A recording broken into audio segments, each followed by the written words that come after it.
మహారాష్ట్ర ఆంధ్రప్రదేశ్ గురించి మాట్లాడతా అధ్యక్ష. మహారాష్ట్రలో ముంబైకి పోయి మహారాష్ట్ర ముఖ్యమంత్రితో కూర్చొని బిర్యానీ తిని తక్కువ లెవెల్కు నేను ఒప్పుకుంటున్నా అని చెప్పి ఇక్కడ ఒంటెలతో ఊరేగించుకొని వచ్చినటువంటి గత పాలకుడు గత ముఖ్యమంత్రి కేసీఆర్ కాదా?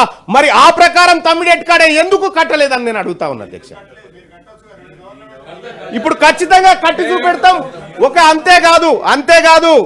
అంతేకాదు ఆదిలాబాద్ జిల్లాలో తమ్మిడిహెట్టి దగ్గర కడతాం. 2 లక్షల అదనపు ఆయకట్టును ఆదిలాబాద్ జిల్లాకి ఇస్తాం. ఆ తర్వాత ఎల్లంపల్లికి కూడా దాని ద్వారానే మేము పంపింగ్ చేస్తామని చెప్పి మేము గతంలో కూడా నిర్ణయం తీసుకున్నాం. కాంగ్రెస్ పార్టీ ఆ నిర్ణయానికి కట్టుబడి ఉంటుంది అధ్యక్ష. నీటిపారుదల రంగం కొత్తగా వాళ్ళు ఏమనంటే 1 కోటి ఎకరాల మాగాణం చేసినామంటారు అధ్యక్ష. తెలంగాణలో సాగుయోగ్యమైన భూమి సంగతి మీ అందరికి ఎరికే. కాలువలతో నీళ్ళు వస్తున్నాయని చెప్తారు. కాలువలతో నీళ్ళు వచ్చినాక కరెంటుతో ఏమైనా పని ఉందా అధ్యక్ష? వాళ్ళు గతంలో చెప్పినటువంటి మాట కాలువల ద్వారా నీళ్ళు వస్తాయని చెప్పినారు. కాలువల ద్వారా నీరు వచ్చిన తర్వాత కరెంటు మోటార్లతో ఏం పని ఉండే? కానీ 26 లక్షల పంప్ సెట్ మోటార్లు నడిచినాయి అధ్యక్ష. వాళ్ళు చెప్పినటువంటి మాట శుద్ధ అబద్ధం. 10 ఏళ్ల పాటు కేవలం మసిబూసి మారడికాయ చేసి ఏంది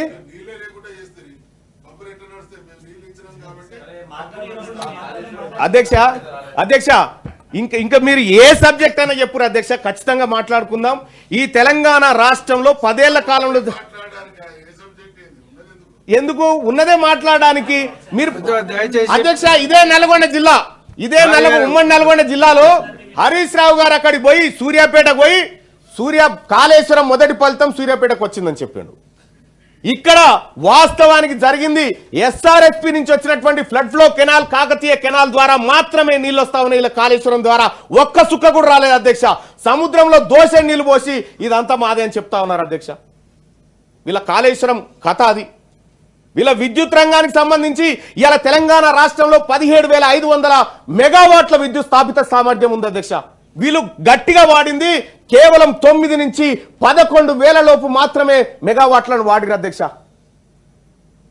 ఇది వాడనటువంటి వాళ్ళు దేశంలో ఇంత కరెంట్ ఉత్పత్తి అవుతా ఉంది, అంత అవుతా ఉందని చెప్పారు. ఇక్కడ పెట్టినటువంటి ఏది మన థర్మల్ కి సంబంధించినటువంటిది ఇండియా బుల్స్ కంపెనీ అధ్యక్ష. గతంలో చేసినటువంటి ఆ టెక్నాలజీ ఇక్కడ పనికి రాదని పాడేసిపోతే వాళ్ళతో లోపాయకార ఒప్పందం చేసుకొని ఇవాళ తెలంగాణకు విదేశీ బొగ్గుతోటి అధ్యక్ష. ఇక్కడ మనమే అనుకుంటా ఉన్నాం తీసుకుపోయి నల్గొండ కాడ బొగ్గు లేదు, కడప కాడ బొగ్గు లేదు అనుకుంటున్నాం అధ్యక్ష. విదేశీ బొగ్గు తెస్తే నడిచేటువంటి టెక్నాలజీని కేసీఆర్ గారు ఆడ దిగుమతి చేసిరు అధ్యక్ష. ఈ రకంగా అన్ని రకాలుగా తెలంగాణ విధ్వంసానికి పాల్పడి ఇవాళ తెలంగాణ మీద ముసలి కన్నీరు గారుస్తుంటే ఇది వాస్తవానికి 10 ఏళ్ల కాలంలో జరిగినటువంటి విధ్వంసం 60 ఏళ్ల కాలంలో కూడా ఎన్నడూ జరగలేదు అధ్యక్ష.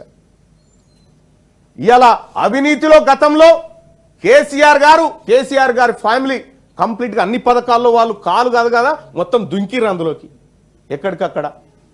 ఇవాళ కాంగ్రెస్ పార్టీ ప్రభుత్వం ప్రజాప్రభుత్వం ఏర్పడ్డ తర్వాత ప్రతి పైసకి జవాబుదారీగా వ్యవహరిస్తూ ఈ రాష్ట్ర ప్రభుత్వం గౌరవ ముఖ్యమంత్రి రేవంత్ రెడ్డి గారు ప్రతి అంశాన్ని ప్రజాక్షేత్రంలో పెట్టింది అధ్యక్ష.